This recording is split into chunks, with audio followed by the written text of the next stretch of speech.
2021년 2월 12일 금요일 날 새벽 기도에 하나님 앞에 올려드리겠습니다. 오늘 말씀은 마태복음 17장 1절서부터 27절 말씀입니다. 하나님 말씀 받들어 읽겠습니다.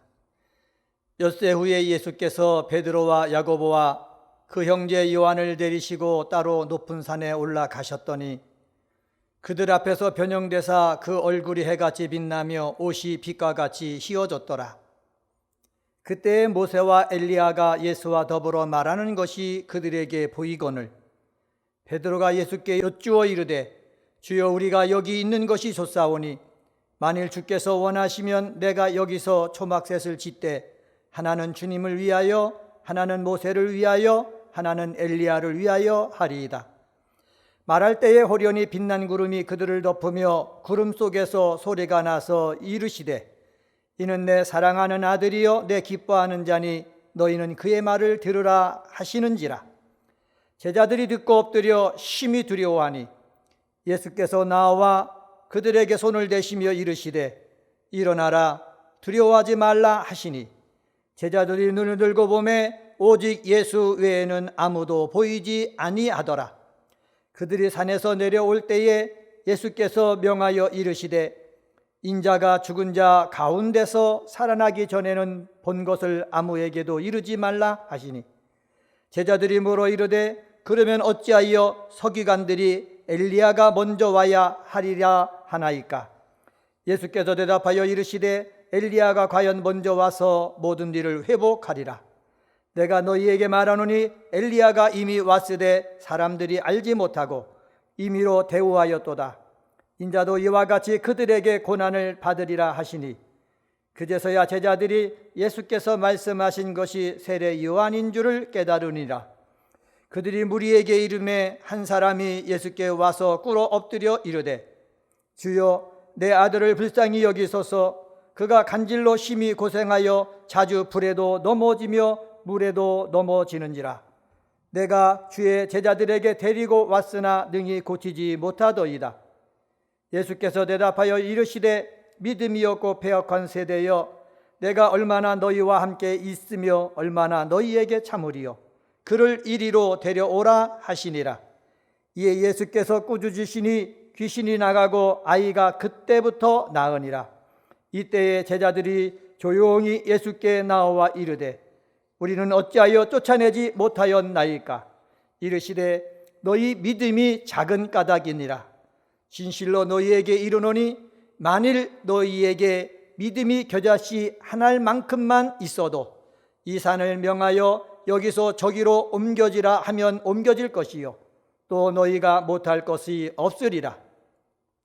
갈릴리에 모일 때에 예수께서 제자들에게 이르시되 인자가 장차 사람들의 손에 넘겨져 죽임을 당하고 제3일에 살아나리라 하시니 제자들이 매우 근심하더라.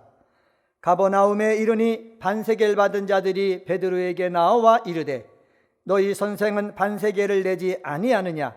이르되 내신다 하고 집에 들어가니 예수께서 먼저 이르시되 시몬아, 내 생각은 어떠하냐? 세상 임금들이 누구에게 관세와 국세를 받느냐? 자기의 아들에게냐 타인에게냐? 베드로가 이르되 타인에게니이다. 예수께서 이르시되 그렇다면 아들들은 세를 면하리라. 그러나 우리가 그들이 실족하지 않게 하기 위하여 네가 바다에 나가 낚시를 던져 먼저 오르는 고기를 가져 입을 열면 돈 1세겔을 얻을 것이니 가져다가 나와 너를 위하여 주라 하시니라. 아멘. 마태복음 17장 말씀을 제가 봉독을 했습니다.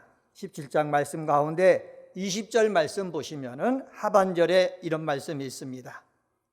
만일 너희에게 믿음이 있으면, 만일 너희에게 믿음이 겨자씨 한 알만큼만 있어도 이 산을 명하여 여기서 저기로 옮겨지라 하면 옮겨질 것이요 또 너희가 못할 것이 없으리라 말씀하고 있습니다. 여기 만일 한 알만큼만 있어도 여기서 저기로 옮겨지라 하면 옮겨질 것이다 라고 말씀하고 있고 너희가 못할 것이 없다 예수님께서 말씀하고 있습니다. 택함받는 제자라면은 믿음을 키우기 위해서 힘써야 할 것이 있다는 말씀입니다. 오늘은 마태복음 17장 말씀 가지고 택함 받은 자가 힘써야 할 신앙, 이런 제목으로 말씀을 전하도록 하겠습니다. 첫 번째로 택함 받은 자가 힘써야 할 신앙은요, 더 깊어지는 신앙입니다. 1절 말씀 보시기 바랍니다. 1절에 보면은 엿새 후에 예수께서 베드로와 야고보와 그 형제 요한을 데리시고 따로 높은 산에 올라가셨더니 라고 말씀하고 있습니다. 예수님께서 12제자 중에 베드로와 야고보와 요한을 따로 데리시고 높은 산에 올라가셨습니다. 뭐하러 올라가셨겠습니까? 기도하러 올라갔습니다. 여기서 베드로와 야고보와 요한을 따로 데리고 올라가셨다라는 말은 뭐냐? 이들은 특별한 사명을 가졌기 때문에 더 많은 훈련과 경험을 가질 수 있도록 예수님께서 배려해 주셨다라는 것을 우리 1절에서 알 수가 있는 것입니다. 1절서부터 13절에 어떤 일이 벌어집니까? 예수님께서 높은 산에서 기도하시는데 변모하는 일이 벌어집니다. 예수님의 얼굴이 해같이 빛나면서 옷이 빛과 같이 휘어지는 것, 누가 봤습니까? 세 제자가 봤습니다. 그때 5절에서 이렇게 말씀합니다.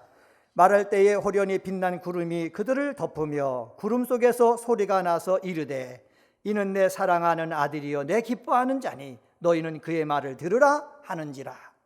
예수님이 사랑하는 아들이다, 하나님께서 기뻐하는 자다, 너희는 그의 말을 들으라 라는 이 음성을 듣게 됩니다.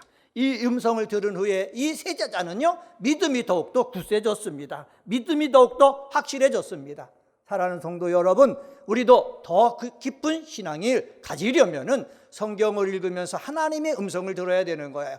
예수가 정말로 하나님의 아들이다, 예수가 정말로 나의 구세주다, 예수 이름으로 기도하면 하나님께서 역사해 주신다, 이것을 확실하게 알게 되어질 때에 우리의 믿음이 깊어질 수 있다라는 것을 우리는 이 본문을 통해서 알 수가 있습니다. 제자들은 변모하는 모습을 봤습니다. 그 변모하는 모습 가운데 모세도 봤습니다. 엘리야도 봤습니다. 모세는 율법을 대표합니다. 엘리야는 선지자를 대표합니다. 그와 같이 대화하는 예수님을 보니까는 예수님은, 우리 선생님 되시는 예수님은 보통 사람이 아니구나 라는 것을 확인했을 것입니다. 그런데 구름이 거치고 나니까는 예수님만 남아있는 거예요. 모세도 아니고 엘리야도 아니고 예수님만이 정말로 우리가 따라야 할 분이구나 라는 것을 이 제자들은 확실히 알았습니다. 사랑하는 성도 여러분, 그렇습니다. 우리들에게 하나님께서 구약서부터 신약의 말씀을 주셨습니다. 구약에 많은 인물들이 등장합니다. 그런데 이 구약에 많은 인물이 등장하지만은 다 누구를 위한 일꾼들이에요? 예수님을 위한 일꾼들이에요. 우리들도 이 세상 삶을 살아나갈 때에 예수님만 붙잡고 예수님만 드러나고 또 예수님께서 말씀해 주신 것을 지켜 행할 때에 우리의 믿음이 더욱더 깊어질 수 있는 것입니다. 우리 은혜광성의 성도 여러분도 코로나19로 믿음 생활하기에 힘든 가운데 있지만은 새벽 기도회를 통해서 또 영상 예배를 통해서 우리의 믿음이 더욱더 깊어지는 계기로 만드는 역사가 있게 되어지기를 주님의 이름으로 간절히 축원합니다. 두 번째로 14절서부터 21절까지 보면은 택함 받은 자가 힘써야 할 신앙은요, 믿음이 살아있는 신앙입니다. 산 아래 귀신 들려 간질로 고생하는 아들을 데리고 온 아버지가 제자들이 고치지 못하자 실망하고 있었습니다. 여러분, 삶의 현장은 이렇습니다. 산 위에서는 축복된 일이 일어났지만은 산 아래에는 고통의 현장이 있습니다. 이런 두 가지 현상이 우리 삶 속에 공존합니다.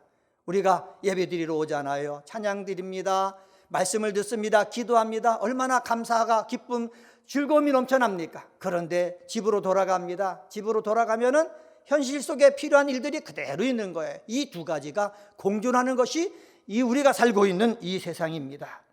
공존하고 있는 세상, 정말로 이 아들을 잃고 온 이 아버지가 정말 제자들이 역사하는 그 모습을 봤으면 얼마나 기뻐했을까요? 그러나 제자들이 힘을 쓰고 애써서 이 귀신을 쫓아내고 이 아들을 고치려고 하지만은 될 수가 없는 거예요. 이런 일이 있는 거예요. 저희들도요, 모여서 기도하면서 우리의 문제를 해결받기 위해서 애쓰지만은 해결받지 못할 때가 있다라는 것을 우리는 알 수가 있습니다.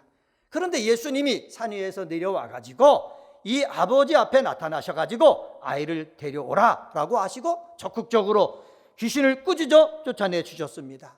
이때 제자들이 예수님께 묻습니다. 우리가 왜 이 일을 하지 못했습니까? 그랬더니 예수님께서 하는 말씀이 20절에 나오죠. 너희 믿음이 작은 까닭이라. 너희 믿음이 작은 까닭이다. 분명하게 말씀해 주셨습니다. 여러분, 우리의 믿음이 작다는 거예요.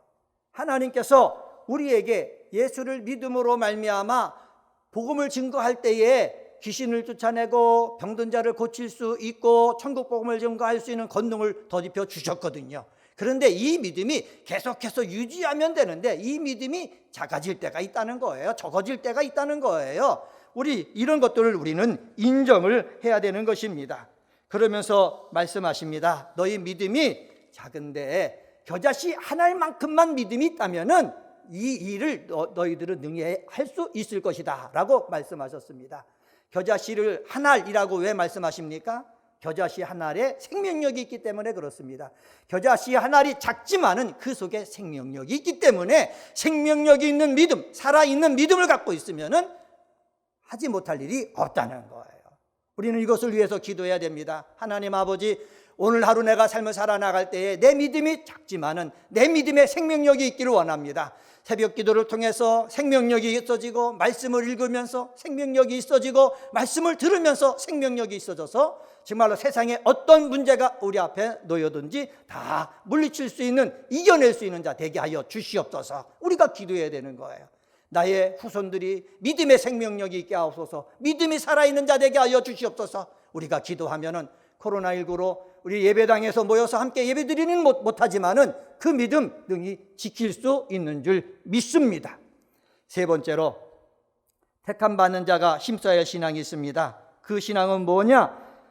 24절서부터 27절 속에서 찾아볼 수 있는 것이 있는데 실족시키지 않으려는 신앙입니다.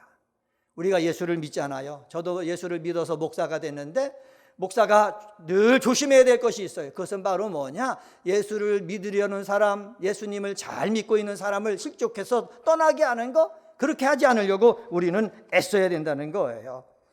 24절에 보면 이렇게 말씀합니다. 가버나움에 이르니 반세겔 받는 자들이 베드로에게 나와 이르되 너희 선생은 반세겔을 내지 아니하느냐 얘기합니다. 반세겔은 뭐냐? 하나님을 믿는 25세서부터 50세의 유대인 남자라면은 매년마다 내야 하는 성전세를 가리킵니다. 그러니까는 예수님께서 낸다 그러면서 베드로에게 말씀하지 않습니까? 세상 임금들이 누구에게 관세와 국세를 받느냐? 자기 아들에게냐? 타인에게냐? 베드로가 말합니다. 타인에게다. 그러면은 아들은 세를 면하리라 말씀합니다. 예수님은 하나님의 아들이기 때문에 성전세를 내지 않아도 된다는 겁니다. 그런데 27절입니다. 27절 말씀 보시기 바랍니다. 그러나 우리가 그들이 실족하지 않게 하기 위하여 내가 바다에 가서 낚시를 던져 먼저 오르는 고기를 가져 입을 열면 돈 한 세겔을 얻을 것이니 가져다가 나와 너를 위하여 주라 하시니라. 27절에 주님은 분명히 말씀하시지 않습니까? 우리가 그들이 실족하지 않게 하기 위하여 라고 말씀하고 있습니다. 실족하다라는 말 어떤 말입니까? 길 가운데 걸려 넘어지게 하는 장애물 또는 방해물을 놓는 것을 뜻합니다.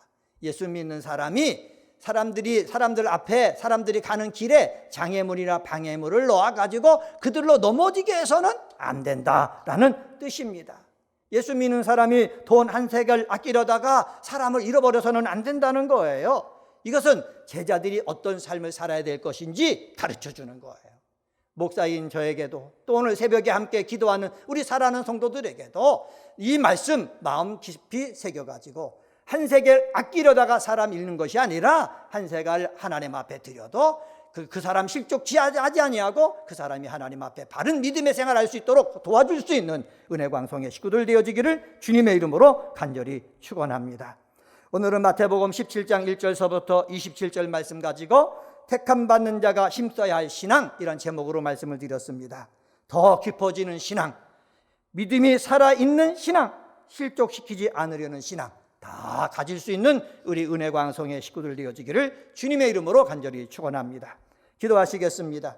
할렐루야. 하나님 아버지 감사합니다. 우리 은혜광성의 우리 기도의 동역자들 택함 받은 자인데 우리가 힘써야 될 것이 무엇인지 가르쳐 주시니 감사합니다. 하나님 아버지, 우리 예수를 믿는 저희들 신앙이 더욱더 깊어지기를 원합니다. 베드로와 요한과 야고보처럼 더 많은 경험을 하고 예수님에 대해서 확실한 아버지 하나님 신앙을 가짐으로 믿음이 더욱더 깊어지게 하여 주옵소서. 하나님 아버지, 우리 은혜광성의 성도들은 믿음의 생명력이 있기를 원합니다. 믿음이 살아있기를 원합니다. 그래서 병든 자를 고치고 귀신을 쫓아내며 우리 앞에 당면한 문제들을 하나하나 믿음 기도하면서 찬양하면서 이겨나갈 수 있게 도와주시옵소서. 하나님 아버지, 택함 받은 자는 이 세상의 다른 사람들을 실족시키지 않기 위해서 애쓰는 사람이라고 말씀했습니다. 하나님 아버지, 말 한마디 행동 하나 조심하여서 실족시키는 것이 아니라 그들의 믿음을 아버지 돈독하게 할 수 있는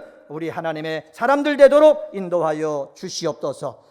은혜광성교회 2021년도 새 예루살렘 같은 교회가 되게 하시니 감사합니다. 강림하는 교회, 함께하는 교회, 씻음받는 교회, 하나님 성경 속에서 말씀해 주신 교회, 아버지 닮아가기 위해서 우리가 기도하고 있사오니 새 예루살렘 같은 교회의 역사가 은혜광성교회 속에 나타나게 하여 주옵소서. 하나님께서 세워주신 담임 목사님 건강 지켜주시고 말씀의 능력, 기도의 능력 더하여 주셔서 우리 사랑하는 성도들을 푸른 초장 쉴만한 물가로 인도하게 하여 주옵소서. 성전 건축이 코로나19 가운데 잘 진행되게 하여 주시니 감사합니다. 하나님 든든하게 아름답게 온전하게 건축되어지게 하시고 이 일에 참관하는 사람들이 은혜광성교회 성전 건축에 참여함으로 말미암아 저희의 영혼이 잘 되고 삶이 풍성해지는 복을 경험할 수 있게 하여 주시옵소서. 우리 은혜광성교회도 이 지역에 없어서는 안 될 구원의 방주가 되길 원합니다. 복의 근원이 되길 원합니다. 그렇게 만들어 주옵소서. 하나님 아버지, 저희들 구정 명절 가운데 있습니다. 우리 온 가족들이 함께 모일 수가 없지만은 하나님 구정 명절에 우리 식구들 구원하기 위해서 기도하며 하나님 앞에 정말 영광 돌릴 수 있는 저희들 되어지도록 인도하여 주옵소서. 감사합니다. 오늘도 승리하도록 하나님께서 지켜주실 줄 믿고 예수님의 이름으로 간절히 기도드리옵나이다. 아멘.